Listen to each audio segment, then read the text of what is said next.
예, 우리 교재 96페이지에 3번에 선납세금 관련되는 부분 설명드리도록 하겠습니다.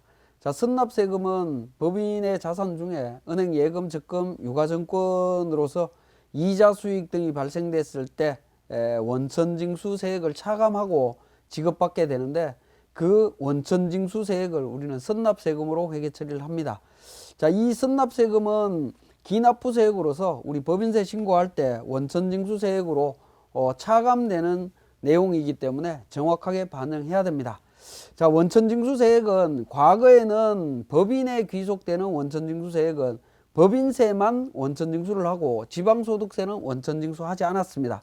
근데 최근에 법이 개정이 되면서 법인세와 지방소득세가 같이 원천징수되고 있기 때문에 주의하셔야 되고, 그리고 정확한 원천징수세액을 확인하기 위해서는 소득 지급자로부터 원천징수 영수증을 발급받아서 확인해야 되겠습니다. 자, 우리 교재 97페이지에 전표 입력 시의 유의사항이라고 해서 하나의 전표로 회계 처리해야 된다라고 하는 부분이 있습니다. 자, 우리 세무사랑 프로에서 하나의 전표로 구성을 해야 된다라는 의미는, 자, 이 선납세금과 보통예금 이자 수익이라고 하는 이 전표가 하나의 전표로, 대체 전표로 이렇게 구성이 되어야 된다라는 의미로 이해를 하시면 됩니다. 그 의미는 전표 번호가 동일한 전표 번호로 구성이 되어 있습니다. 자, 우리 사례 화면에서 보시면 16번으로 번호가 되어 있죠. 16번 전표로 선납세금, 보통예금, 이자 수익이 하나의 전표로 구성이 되어 있습니다. 이렇게 구성이 되어 있어야 나중에 원천납부세액 명세서를 만들 때 자동으로 반영이 될 수 있다라고 보시면 됩니다. 우리 교재 97페이지에 밑에 두 개의 캡처 화면이 있는데요.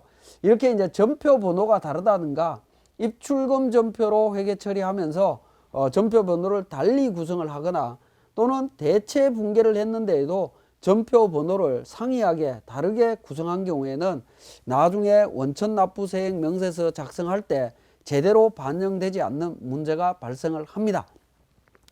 자, 그 다음에 98페이지에 법인세와 지방소득세 구분회계 처리라고 해서 내용이 나와 있는데요. 과거에 법인세만 원천징수될 때에는 이 부분이 문제가 안 됐습니다만은, 지금은 이제 법인세와 지방소득세가 동시에 원천징수가 되고 있기 때문에 이 부분을 구분 표시해 주실 필요가 있습니다. 자, 구분 표시하는 방법은 제가 그러니까 제시해 드리는 방법은 우리 적요 수정을 통해서 하단 부분에 적요로 구분을 해 주시면 좋을 것 같습니다. F8 적요 수정을 통해서 1번에 법인세 원천징수세 세액 이자소득, 2번에 지방소득세 원천징수세액 이자소득으로 이렇게 표시를 해 주시고, 선납세금 중에 법인세에 해당되는 부분이다 라고 하면 1번 국세법인세 28만원, 지방소득세는 선납세금 2번 28,000원, 이렇게 구분 기장을 해 주셔야 되겠습니다. 물론 합쳐서 기장을 하시더라도 문제될 건 없습니다만은, 나중에 원천납부세액 명세서나 지방소득세 신고 시 기납부세액을 계산하실 때 굉장히 번거로워지는 문제가 있습니다. 그래서 미리 구분 표시를 해주시면 좋겠다라는 부분입니다. 자, 그리고 98페이지 3번에 금융기관의 사업자 등록번호나 지방소득세 특별징수 납세지를 미리 확인해야 되겠다라는 겁니다. 자, 이걸 확인하시기 위해서는 반드시 원천징수 영수증을 발급받아서 확인하시면 좋겠고, 자, 이 농협은행에 대한 사업자 등록번호는 우리 기초정보에 거래처 등록에서 금융기관이 있습니다. 금융기관 보시면 농협은행 선택하시게 되면 은행 사업자 등록번호가 있습니다. 여기에 미리 금융기관의 사업자 등록번호를 등록해 놓으시게 되면 나중에 원천납부세액 명세서 작성하실 때 전자신고 필수사항인 사업자 등록번호를 자동으로 반영하기 때문에 굉장히 편리하다라고 보시면 되겠습니다. 그렇기 때문에 좀 주의를 해 주실 필요가 있겠고요. 또 원천징수세액 중에 지방소득세 납세지를 원천징수 영수증을 통해서 확인하고 원천납부세액 명세서나 지방소득세 특별징수명세서에 작성할 때 반영해야 됩니다. 특히 지방소득세 특별징수명세서에 지방소득세 납세지에 오류가 있을 때에는 지방자치단체로부터 소명 요구를 받을 수 있는 번거로움이 발생합니다. 자, 그러면 우리 세무사랑 프로에서 구체적으로 한번 보시면, 자, 전표 입력 시에,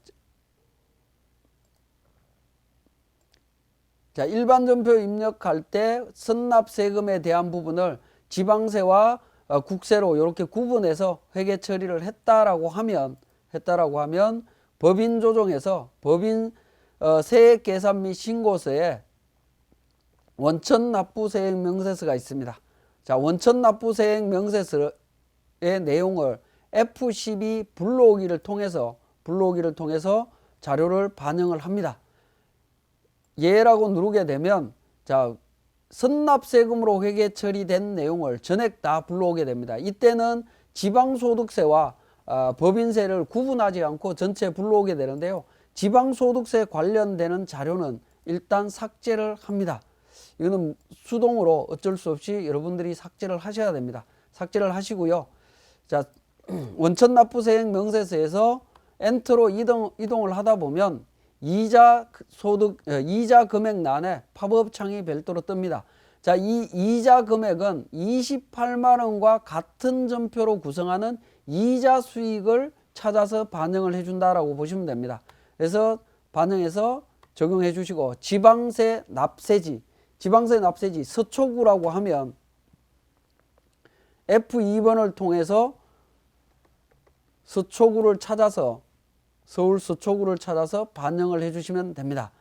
자, 마찬가지로 신한은행에 대한 부분입니다. 신한은행에 대한 부분도 100만 원 해서 신한은행은 강남구로 되어 있네요. 강남구 해서 반영을 해주시면 됩니다. 반영을 해주시면 되는데, 자, 우리가 지금 국세에 해당되는 원천납부세액 명세서를 작성하시면서 지방세 납세지까지 미리 등록해야 되느냐 하는 부분 의아하게 생각하실 수가 있는데, 이걸 원천납부세액 명세서 작성하실 때 미리 등록하시게 되면 지방소득세 특별징수세액 명세서 작성하실 때 추가 작업 없이 그대로 진행하실 수 있기 때문에 미리 하시는 게 좋습니다. 그리고 원천징수 의무자의 사업자 등록번호는 모르는 경우에는 9999로 해서 910자리로 입력하셔도 되는데, 그렇게 입력하시게 되면 지방소득세 특별징수세액 명세서 작성한 이후에 지방자치단체로부터 소명 요구가 있을 수 있기 때문에 반드시 관련 사업자 등록번호를 확인하셔서 정리를 해주시는 게 좋습니다. 자, 이렇게 원천납부세액 명세서가 작성이 되고 나면 저장합니다. 저장하고 법인세 과세표준 및 세액조정계산서에, 자, 불러오기를 통해서 자료를 불러오게 되면 원천납부세액이 42만 원이 반영된 것을 확인하실 수가 있습니다. 자, 국세는 기납부세액으로 이렇게 반영이 됐고요. 자, 지방소득세에 해당하는 지방소득세 특별징수세액 명세서 작성 부분을 보겠습니다. 법인조정에서 기타서식 지방소득세 쪽입니다. 기타서식 지방소득세 쪽에 보면 지방소득세의 5번째에 지방소득세 특별징수세액 명세서가 있습니다. 특별징수세액 명세서에 F12 전표 불러오기와 컨트롤 F12 불러오기가 있습니다. 보통은 전표 불러오기를 일반적으로 많이 활용을 하는데, 전표 불러오기는 일반 전표에 입력된 내용을 불러오기 때문에 우리 지방소득세 특별징수세액 명세서를 작성하실 때에는 법인세 신고 시에 작성된 원천납부세액 명세서상의 내용을 불러와서 작업하시는 게 훨씬 편하다라고 보시면 됩니다. 그래서 컨트롤 F12를 통해서 원천납부세액 명세서 갑의 데이터를 반영합니다. 예라고 반영하게 되면 기존에 작성되어 있던 내용을 기준으로 지방세 특별징수 납세지까지 자동으로 전부 다 반영된 것을 확인하실 수가 있습니다.